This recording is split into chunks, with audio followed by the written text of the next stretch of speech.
New member from Gear, new member from Srivas. Man, people, I love it.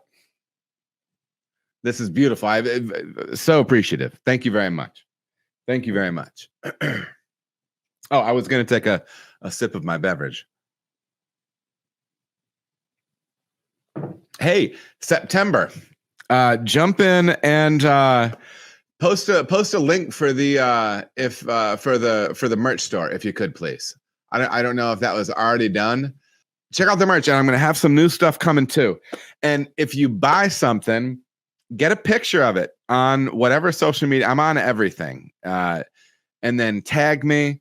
I'll repost it. Where I'm going to blow up your social network. It's going to be wild. So do it. Spread that love, baby. September, thank you very much. Hopefully that didn't sound bossy. Prodigal Punker. I think that's the first time I've seen this name in here. Welcome, welcome. He's also recommending Technology Brewing and Malting by Wolfgang Kunze is the Brewer's Bible, but it's hard to find and expensive. Maybe. Next question is coming from The Beer Project on YouTube. Sup, man? I once had the opportunity to be in a chat room with a brewmaster from the Czech Republic specialized in Pilsner beers. One attendee asked him the final pH of his beers, and he shared that he was always aiming for 4.7, just above safety levels.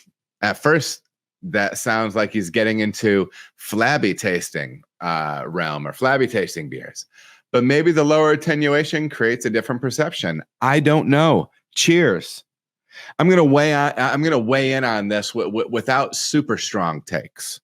All right, because this is part of the trick with what we're doing, and we're gonna go culinary here, ladies and gentlemen. If you ask me a question, and this is like this, I'm not like trying to be smart the way I answer this. I'm not trying to be cute. But if you asked me, oh, okay, I want to make marinara sauce, pasta sauce, okay? And I'm going to have my tomatoes, and my tomatoes, they're going to have some acidity to them, right? So what do I need to do to balance that acidity as far as sweetness goes? I can't tell you the answer to that because there's multiple factors that are going into it, okay? First of all, it's the raw materials themselves, right? The processes that you're using while making the sauce or brewing the beer, right? All these different approaches.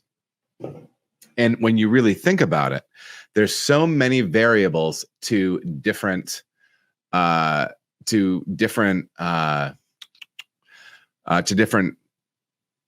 recipes, brew houses, approaches. I believe if he says that his Czech lager is best at 4.7, I believe him. And I believe that, if it's not flabby or weird at that level, I believe him, right? It's because there's so many different elements that go into it. For me, with the brewing processes that I use, typically, I'm happiest with those lagers when they're in the 4.2 range. But I've also seen some lagers that are closer to 4 or even 3.9, and they're very nice, right? So like when we talk about these things, it can be rule of thumb, but it's also like keep an open mind, keep asking questions, and taste those beers where they're at, right? I think that's a big lesson. Is I try very much not to get fully ingrained on one concept with what works and what doesn't. Okay, so yeah. Great question, Beer Project. Appreciate. I think this might be the first time I had a question from you, so very much appreciate it. All right, everybody, thank you so much for watching. If you feel as if you got any value out of the video, please like and subscribe. There are also other videos that you can watch. They're gonna maybe be over here or over here. Appreciate you watching.